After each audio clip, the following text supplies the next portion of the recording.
रात 9 बजे के एपिसोड में आप सभी भक्तों का बहुत बहुत स्वागत है। उम्मीद करते हैं आप सभी स्वस्थ होंगे, मस्त होंगे और माता रानी की कृपा आप सभी के ऊपर बनी रहे। मेरे प्यारे दर्शकों, हर एपिसोड की तरह आज के इस एपिसोड में हम आपके लिए लेकर के आए हैं ऐसी बेहतरीन जानकारी जो आपके आम जीवन में बहुत काम आने वाली है। हमारी कोशिश रहती है कि हम आपके लिए कुछ नया से नया लेकर के आते रहें। हमारी कोशिश होती है आपके जो भी प्रश्न हैं उस प्रश्नों के उत्तर भी हम जल्द से जल्द दे सकें। हमारा घर परिवार सुख शांति से रहे, हमारे पास पैसे की कमी ना हो, हमारे पास देवी देवताओं का आशीर्वाद बना रहे, यही हमारी मनोकामना होती है।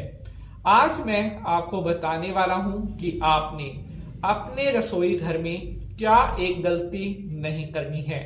अक्सर कई बार लोग जाने अनजाने में अपने रसोई घर में कुछ ऐसी गलतियां कर देते हैं जिनका बहुत गंभीर परिणाम उनको भुगतना पड़ता है। हालांकि कई बार तो पता होते हुए भी अक्सर लोग ये गलतियां कर देते हैं क्योंकि वो इन बातों को नजरअंदाज कर देते हैं, लेकिन उन बातों का कितना ज्यादा गंभीर परिणाम हो सकता है यह वो नहीं सोचते। और कई बार किसी को नहीं पता होता, कोई अनजाने में किसी से वो गलती हो जाती है। तो आज मैं आपको बताऊंगा कि रसोई घर में आपने जो रोटी सेकने वाला तवा होता है भूल कर भी कहां पर नहीं रखना है, क्योंकि तवा जो है उसके ऊपर हम रोटी बनाते हैं, वही भोजन हमारे पेट में जाता है। तो इसको जब रसोई में हम भोजन बनाने के बाद रखते हैं तो बड़ी सावधानी पूर्वक रखना चाहिए।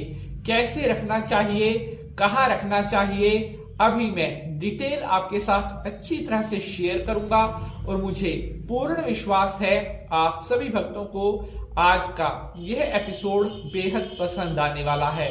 प्यारे बंधुजनों, आज के एपिसोड को शुरू करने से पहले अगर आप पहली बार पंडित नीति शास्त्री चैनल पर आए हैं तो अभी धर्म कर्म से जुड़ी हुई सारी महत्वपूर्ण जानकारी प्राप्त करने के लिए चैनल को सब्सक्राइब अवश्य कर लें ताकि भविष्य में आने वाला हर एक वीडियो सबसे पहले आप तक पहुंच सके। तो चलिए अब सभी भक्तजन हाथ जोड़ करके माता रानी के चरण कमलों का ध्यान करते हुए उनको बारंबार नमस्कार करेंगे। ओम गौरी पद्मा शची मेघा सावित्री विजया जया देवसेना स्वाहा स्वधा मात्रोलोक मात्रा धृति पुष्टि तथा तुष्टि रात्मन कुल देवता गणेशी नादिका होत वृज पूजा षोडशा जय कारामा भद्रकाली जी दा बोल साचे दरबार की जय। तो मेरे प्यारे बंधुजनों, मैं पंडित नीति शास्त्री हाजिर हूं आप सभी भक्तों के सामने आज के नए एपिसोड के साथ। जैसा कि आपने एपिसोड के टीजर में देखा है कि रसोई घर में इस जगह पर भूल कर भी मत रखें तवा, नहीं तो घर में आती है कंगाली, घर में आ सकती है दरिद्रता और बहुत से नेगेटिव वे घर में आ सकते हैं। तो चलिए टॉपिक शुरू करते हैं। प्यारे बंधुजनों, हमारे घर का सबसे महत्वपूर्ण कोई स्थान होता है घर के मंदिर के बाद, तो वह हमारा रसोई घर है। रसोई घर में हमारे घर में रहने वाले लोगों के लिए भोजन बनता है। रसोई घर में हम अपने खाने पीने की वस्तुएं रखते हैं। रसोई घर में जो पदार्थ हम रखते हैं, जो मिष्ठान नैवेद्य हम तैयार करते हैं, वहां से भगवान को भोग भी लगाया जाता है। तो इसलिए साक्षात रसोई को अन्नपूर्णा माता का स्थान कहा गया है। अपनी रसोई में अगर हम सामान इधर उधर बिखेर कर रखेंगे, रसोई में ऐसे ही झूठा सामान पड़ा है, रसोई में कोई सफाई नहीं है, रसोई में से स्मेल आ रही है, तो ना जाने कितने ही बुरे दोष हमारे घर में प्रवेश कर जाते हैं। वैसे तो देखिए पूरे घर की साफ सफाई रखना बहुत अच्छा होता है, क्योंकि जितना ज्यादा आप अपने घर में साफ सफाई रखेंगे उतना ज्यादा आपके घर में लक्ष्मी माता का वास होगा। लेकिन रसोई की सफाई, अगर मैं अपने मन से कहूं, रसोई की सफाई सबसे ज्यादा होनी चाहिए। आपकी रसोई हमेशा महकनी चाहिए। ये आजकल अगर हम मॉडर्न टाइम की बात करें तो ना जाने किस किस को चमकाने की बात करते हैं, तरह तरह के ऐड आने लग रहे हैं कि अपने घर में अपनी इस स्थान में ये लगा लीजिए आपका महकने लगेगा। लेकिन रसोई की बात कोई नहीं करता। रसोई की बात होनी चाहिए। रसोई में जब भी आप प्रवेश करें तो मानो ऐसा लगना चाहिए कहीं पर खुशबू महल में हम आ गए हैं। आपकी रसोई चमचमाती हुई होनी चाहिए। आपकी रसोई में रखा हुआ हर एक सामान साफ सुथरा होना चाहिए। मिट्टी का एक कण भी आपकी रसोई में नहीं होना चाहिए, क्योंकि जितनी ज्यादा अच्छी, जितनी ज्यादा साफ, जितनी ज्यादा शुद्ध आपकी रसोई होगी उतना ज्यादा आपका भोजन शुद्ध, उतना ज्यादा आपका भोजन पौष्टिक और उतना ही अच्छा आपका स्वास्थ्य होगा। साक्षात अन्नपूर्णा माता का स्थान रसोई घर को कहा गया है। तो इसलिए अपने घर में सबसे ज्यादा सफाई अगर कहीं रखनी चाहिए तो वो स्थान है रसोई घर। रसोई घर में जो तवा जिसके ऊपर रोटी हम सेकते हैं उस तवे का स्थान कहां पर नहीं होना चाहिए।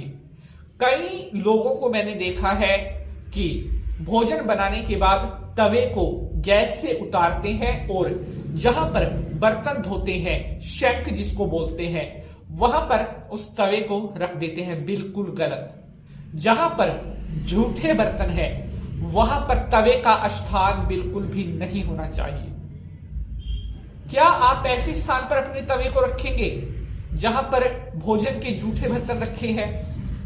अरे उस तवे के ऊपर आप अपने लिए भोजन बना रहे हो, उसको पवित्र रखना आपकी जिम्मेवारी है।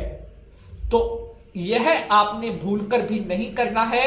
जहां पर आप अपनी रसोई में झूठे बर्तन धोते हैं, शैंक, उसके पास तवा भूलकर भी नहीं रखना चाहिए। अगर आप यह गलती बार बार करते हैं तो ऐसा करने से आपके घर में अन्न की कमी हो सकती है। अन्नपूर्णा माता का क्रोध आपको झेलना पड़ सकता है। इसके अलावा कई बार मैंने देखा है कि कई लोग तवे को उतारकर नीचे रख देते हैं, यानी कि जहां से आप रसोई में एंटर कर रहे हैं उसके साथ लगाकर रख देते हैं। जहां से आप बार बार आ रहे हैं नहीं, तवे का स्थान पैरों में बिल्कुल भी नहीं होना चाहिए। यह बात आप हमेशा ध्यान रखिए। ऐसे स्थान पर आपने अपना तवा बिल्कुल भी नहीं रखना है जहां से आपके तवे को बार बार पैर लग रहे हैं या जहां से बार बार आप अपनी रसोई में एंट्री कर रहे हैं, एग्जिट कर रहे हैं, वहां पर भी तवा बिल्कुल नहीं होना चाहिए। अब बात करते हैं आपकी रसोई का तवा कहां पर होना चाहिए। आप अपनी रसोई के तवे को या तो अगर कोई, जैसे वो खिड़की बोलते हैं, अगर रसोई में कोई खिड़की है जहां पर कांच का सामान ना हो वहां पर आप अपने तवे को रख सकते, क्योंकि रोटी बनाने के बाद तवा गर्म होता है। ऐसे स्थान पर भी आप नहीं रख सकते जहां पर कोई अखबार है या जहां पर कोई कपड़ा है, वहां पर भी नहीं रख सकते क्योंकि तवा गर्म होता है। या तो आप एक काम करें कि जहां पर आपकी शेल्फ है, शेल्फ की थोड़ा साइड हटा करके आप अपने तवे को रख सकते हैं, लेकिन कोशिश करें कि पैरों में और झूठे बर्तनों के पास तवे का स्थान बिल्कुल भी नहीं होना चाहिए। आशा करता हूं आज का एपिसोड आपको बेहद पसंद आएगा। अगर आज के एपिसोड से जुड़ा हुआ आपका कोई भी प्रश्न है तो आप कमेंट बॉक्स में पूछ सकते हैं। आज के लिए बस इतना ही। अब आपसे कल रात 9 बजे मुलाकात होगी किसी नए विषय के साथ। तब तक के लिए आप सभी भक्तजन हंसते रहें, मुस्कुराते रहें और माता रानी का बहुत बहुत आशीर्वाद आप सभी भक्तों के ऊपर बना रहे। सभी भक्त कमेंट में माता रानी के नाम का जयकारा लगा देंगे, मेरे साथ मिलकर के जय मां भद्रकाली जरूर बोलेंगे। सर्व मंगल मांगल्ये शिवे सर्वार्थ साधिके शरण्ये त्र्यंबके गौरी नारायणी नमोस्तुते। या देवी सर्वभूतेषु मातृरूपेण संस्थिता नमस्तस्यै नमस्तस्यै नमस्तस्यै नमो नमः। जय कारा माँ भद्रकाली जी दा बोल, साचे दरबार की जय। जय माता की।